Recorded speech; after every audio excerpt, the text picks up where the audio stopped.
अब आपको मैं एक किस्सा सुनाती हूँ। मैं एक बार त्रिचूर गई, वहाँ पर बहुत से लोग मुझे लेने आए। वहाँ बहुत रईस लोग रहते हैं, मोटरे वोटरे लेके आए।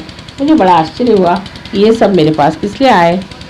पता हुआ कि ये लोग वहाँ तंबाकू की खेती करते हैं। उनके घर में सब इंग्लिश टाइल्स लगी हुई, सब इंग्लिश बाथ्स लगे हुए, सब ये लोग इंग्लैंड तंबाकू बेचते हैं और वहाँ से सब इंग्लैंड से चीज़ें इंपोर्ट कर करके अपने घर में बड़ी शान से लगाए हुए। अब भाई हम तो ज़रा साफ कहना ही पड़ता है, चाहे बुरा मानो चाहे भला मानो। तो हमने कहा भाई आप लोग मोटरे वोटरे लेके आए, हमें कहना नहीं चाहिए, अतिथि रूप से तो कुछ भी नहीं कहना चाहिए, लेकिन हम मां स्वरूप होकर के आपसे कहते हैं कि आप ये तंबाकू लगाना बंद, ये गलत था।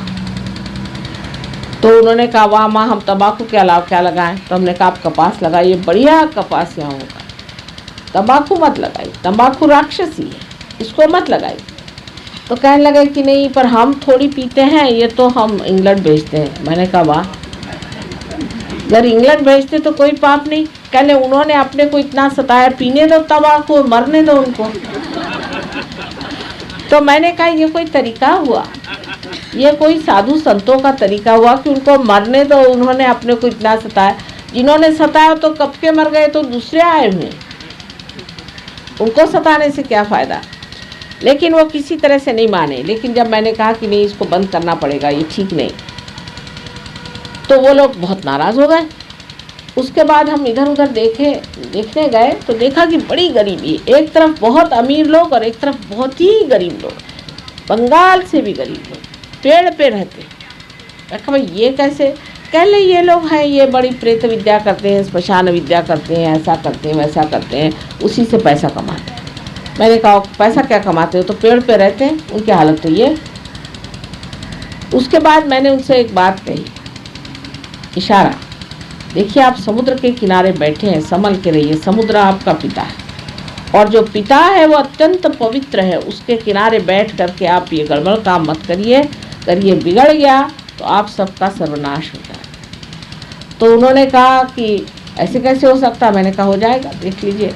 एक तो हमने आपको चेतावनी अब दे दी, अब चेतावनी के बाद फिर अगर गड़बड़ हुई है तो फिर हमसे न कहना। उसी साल वहाँ पर एक बहुत बड़ा इसी तरह का एक टाइफून का नाना आया और वो सबको लटका गया, सब लोग पेड़ पे लटक गए, हजारों लोग मर।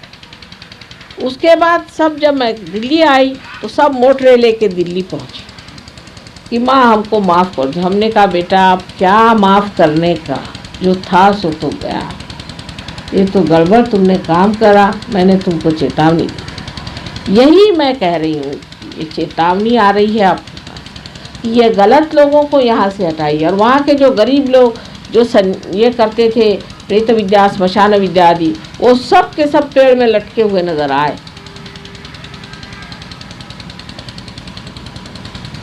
तो जिस वक़्त ये काली विद्याएं और इस तरह की चीज़ें चलती हैं तो वो सकिंग कर लेती, वो अंदर अपने अंदर खींच लेती हैं इस तरह के आतंक को, जो बाहर से आ करके सब दूर नष्ट भ्रष्ट कर देता है। हालांकि हमारे आने से पहले अधिकतर ऐसा होता है, इंग्लैंड में भी हमने देखा, जहाँ भी हम जाते हैं तो बड़ी बिजली कड़कती है और बहुत बरसात होती है, सब एकदम साफ धुल जाता है तो हम पहुँचते हैं।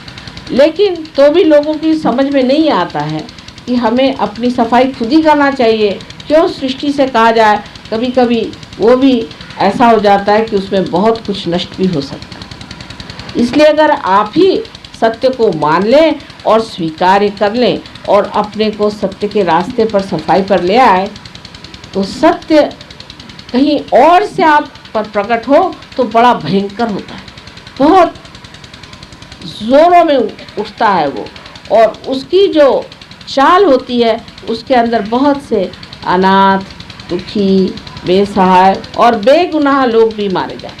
इसलिए बेहतर है कि इंसान ही सत्य पे आ जाए और इंसान ही अपने को साफ कर दे, न कि सारी सृष्टि चराचर सृष्टि में ये बात फैल जाए कि चलो अब कलकत्ते को ठिकाना लगाना तो यहाँ 8-10 को मारो, और उसका कोई फ़ायदा तो होता नहीं, कोई इसको समझता भी नहीं, कोई इस भाषा को इनकी समझता नहीं है। सब लोग सोचते हैं कि हम तो रोज देवी के मंदिर जाते हैं, फिर ये प्रकोप क्यों हो गया? उस देवी के मंदिर में भी वहाँ बैठे हुए हैं राक्षस, बिल्कुल उनके सामने बैठे हुए, बड़ी हिम्मत करके बैठे हुए हैं। हालांकि जिस वक्त देवी जागरूक होंगी तो पता चलेगा, एक एक का ठिकाना हो जाएगा। एक बार गंगा जी में जागृति आई थी तो सब जितने भी ऐसे पंडे वंडे लोग थे, सब अपनी खटिया उठा करके सामान लेके भाग रहे थे। मैंने देखा था टीवी में, मैंने कहा अच्छा हुआ गंगा जी ने ठिकाने लगा दिया सबको। जितने भी हरिद्वार से लेकर के पटने तक जितने भी लोग थे, सब अपने झोले उठा करके भाग रहे थे। लेकिन तो भी मनुष्य सीखता नहीं है। अगर उस पे निसर्ग से कोई उपचार हो तो सीखता नहीं है, सिर्फ वो सीखता है अपनी आत्मा से। इसलिए आप सहयोग को प्राप्त हो। कोई सी भी ऐसी बीमारी नहीं जो सहयोग ठीक नहीं कर सकती, कोई सी भी ऐसी विपत्ति नहीं जो दूर नहीं हो सकती। हर तरह की मुश्किलें दूर हो सकती, लेकिन पाने के बाद श्रद्धा होनी चाहिए, जो अंधी श्रद्धा नहीं है। देखी हुई बात है, आपने पाया है, आप अपने में विराजमान होइए। आप स्वयं अपने सिंहासन पर बैठिए, आपने पा लिया है। आप क्यों अब भी भिखारी जैसे बैठे हैं? आप आराम से समझ लीजिए कि आप परमात्मा के साम्राज्य में हैं और उसके सिंहासन पर बैठिए और उसके आशीर्वाद से पूरी तरह से बेफिक्र होकर के अपनी ज़िंदगी का सबसे अत्युत्तम जो कुछ भी है उसे पाइए। उसमें ये नहीं मैं कहती कि कोई आप सन्यासी भाव से बैठेंगे या कोई आपका सब कुछ छूट जाएगा, कुछ भी नहीं। लेकिन आपकी उपभोग शक्ति जो है वो बढ़ जाती है। जैसे कि अब यहाँ पर आपने देखा कि यहाँ एक बहुत सुंदर सा एक चर्म बिछा हुआ है और ये चित्ते का बना है। अब आप लोग सोच रहे होंगे कि किसने मारा है, किसका बनाया है, क्या है क्या नहीं। लेकिन हम इसको देखते ही साथ निर्विचार हो गए, हम कुछ सोचते नहीं हैं।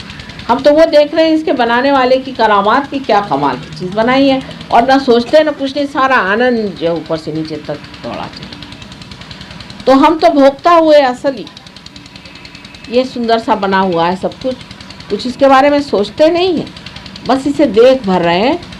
और देखते हुए इसका बनाया हुआ जो आनंद है, जिन आर्टिस्ट ने इसको अपने हाथ से बनाया, वो सारा ही आनंद हमारे अंदर झरा चला जाए। उसके बारे में कुछ भी नहीं सोचा, कुछ भी नहीं जाना, बस ये बनाने वाले की जो सूक्ष्म शक्ति है जिससे ये आनंद उसने इसमें डाला है, वो सारा ही आनंद हम अपने अंदर ले रहे हैं। तो भोक्ता आप बन जाए, सब चीज़ों का भोग आप ले सकते हैं। अभी तक जो भी प्रॉपर्टी है तो भी हाय तौबा है, जो भी सामान है तो भी हाय तौबा है। इंश्योरेंस में लिखाया, इधर लिखाया, उसके पास लिखाया, बिल बनाया और क्या क्या दुनिया भर की चीज़ें करते रहते हैं। और एक परेशानी की चोर न ले जाए, न कुछ हो जाए। हम तो किसी के भी नाम कोई चीज़ हो, अब ये लायन क्लब के नाम है समझ लीजिए, लेकिन हम तो इसको पूरी तरह से भोग रहे हैं। चाहे आपके नाम से हो, चाहे किसी के नाम से हो, भोगने का काम तो हमारा है और हम इसे पूरी तरह से भोग रहे हैं। इसी प्रकार आपको भी भोगने की शक्ति अपनी बढ़ानी चाहिए। इसमें छोड़ने छाड़ने का क्या है? जब किसी चीज़ को पकड़ा ही नहीं तो किस चीज़ को छोड़ना है और किस चीज़ का संन्यास नहीं। थोड़ी बात बढ़ती है लेकिन कहना पड़ेगा, क्योंकि आप सहयोगी हैं, आपसे ही ये बात कही जाएगी। अगर ये बात मैं अगर जनरल पब्लिक में कहूँ तो 50% लोग उठ करके भाग जाएंगे। दूसरी बात ये कहने की, आपको सब चीज़ भोगना है, लेकिन उससे भी आगे मैं ये बात कहूँगी कि सिर्फ आपको भोगना ही नहीं है, लेकिन आपको इसी ज़िंदगी में यहीं पर मज़े से जम के रहना है, कहीं भागना नहीं है। कोई पलायनवाद नहीं कि आप गेरुआ वस्त्र पहन करके अगर आए तो आपके वाइब्रेशंस गए। रावण भी तो आया था गेरुआ वस्त्र पहन करके। विशेषकर गेरुआ वस्त्र से मुझे बड़ी चिढ़ है। काहे को संन्यास ले रहे हो? क्या तो आपकी माँ नहीं बहन? आपकी माँ सामने बैठी हुई, आपको क्या मजाल है कि आप संन्यास ले लेंगे? इससे बढ़ के लिए माँ के लिए और क्या दुख की बात होगी। अगर किसी माँ को दुख देना तो आप कहेंगे माँ कल से मैं संन्यास ले रहा हूँ। वो कहा बेटा तेरे को जो चाहिए सो ले ले, माफ़ कर। ये समझ लीजिए कि मैं आपकी माँ हूँ, और माँ को सुख काहे से होता वो भी समझ लेना चाहिए, और दुख काहे से होता। अब दूसरी जो बात है, ये उपास करने की बीमारी जो हमारे अंदर बना दी है, ये बिल्कुल गलत बात है कि आज शनिवार तो उपवास, कल रविवार तो उपवास, किस दिन आप खाना खाते हैं भगवान जाने। अगर आपको ऐसे उपवास का शौक़ है तो करिए। भगवान कहता है अच्छा चलो, हिंदुस्तानियों को बड़ा उपवास का शौक़ है, तो उपवास ही में मार डालता है। क्योंकि आपको शौक़ है तो वही करिए। लेकिन अगर माँ को दुख देना है तो लड़का कहता है कि माँ मैं आज खाना नहीं खाऊंगा, हो गया, माँ का तो सारा दिन खराब गया। बच्चे ने कह दिया कि खाना नहीं खाऊंगा तो बड़ी बुरी बात, उसके तो प्राण निकल गए, अरे बाप रे आज कैसे होगा, मेरी जान गई, अब तो मेरे बच्चे ने खाना नहीं खाया। सारे दिन वो टेक लगा के बैठेगी कि अरे मेरे बच्चे ने खाना नहीं खाया, सारी दुनिया को बताएगी, पेड़ को बताएगी, पत्तों को बताएगी, सबको बताएगी मेरे बच्चे ने खाना नहीं खाया। और इस देश में मैं देखती हूँ जो देखो वही उपवास करता है। तो मैं तो मेरे समझ नहीं आता कि मैं क्या करूँ, मैं कैसे समझाऊँ। बाबा क्यों ऐसा कर रहे हो, आराम से खाओ, आराम से पियो, लेकिन पीने का मतलब गलत नहीं लेना चाहिए।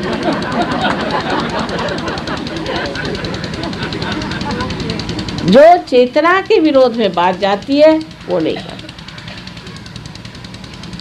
ये सब इसलिए बनाया गया है कि आप तो भूखे रहो और जो पैसा बचे सो मेरी जेब में। तो उपवास सहयोग में मना है, ऐसे ठीक है, आपका मन है अपनी तंदुरुस्ती के लिए कभी खाना नहीं खाना तो नहीं खाओ, और कभी खाना खाना है तो खाओ। जैसे आपको कभी कहीं जाना हो किसी के घर और आपको नहीं मन कर रहा उसके घर खाना खाना, तो आप कह दीजिए मुझे उपवास है, तो ठीक है, वो छोड़ देते हैं आपको। फिर इस तरह से आप उपवास करें तो हर्ज नहीं। मतलब उपवास आप अपने लिए करिए, ये नहीं कि उपवास के लिए आप जी रहे हैं। सब चीज़ आपके हाथ में है, जब चाहे उपवास करेंगे, नहीं तो नहीं करेंगे। कौन कहने वाला है ये टाइम ऐसा है वो टाइम ऐसा है। हम तो मस्ती में बैठे हुए हैं, कोई कहेगा कि अभी खाओ तो हाँ खा लेंगे, नहीं तो नहीं खाएंगे, क्योंकि खाने की तरफ चित्त ही नहीं होना चाहिए। अगर आप पूछें कि क्या खाया तो मुझे सोचना पड़ेगा क्या खाया कि नहीं खाया। खाने की तरफ चित्त होने से ही आदमी उपवास करता है। अगर उधर चित्त नहीं हो तो उपवास नहीं करेगा, क्योंकि वो बहुत बार उपवास भी कर जाता है, उसको पता ही नहीं चलता उसने उपवास किया कि खाया। सिर्फ अपना चित्त जो है खाने में से निकाल लेना चाहिए, क्योंकि हमारे भारतीय लोगों में एक बात है, खाने में बड़ा चित्त है। बीबी भी बड़ी होशियार है यहाँ की, स्त्रियों को बड़ी अकल है। वो कहती चलो इनको ऐसा खाना बना के खिलाओ कि ये हमारे चंगुल में फंसे रहे।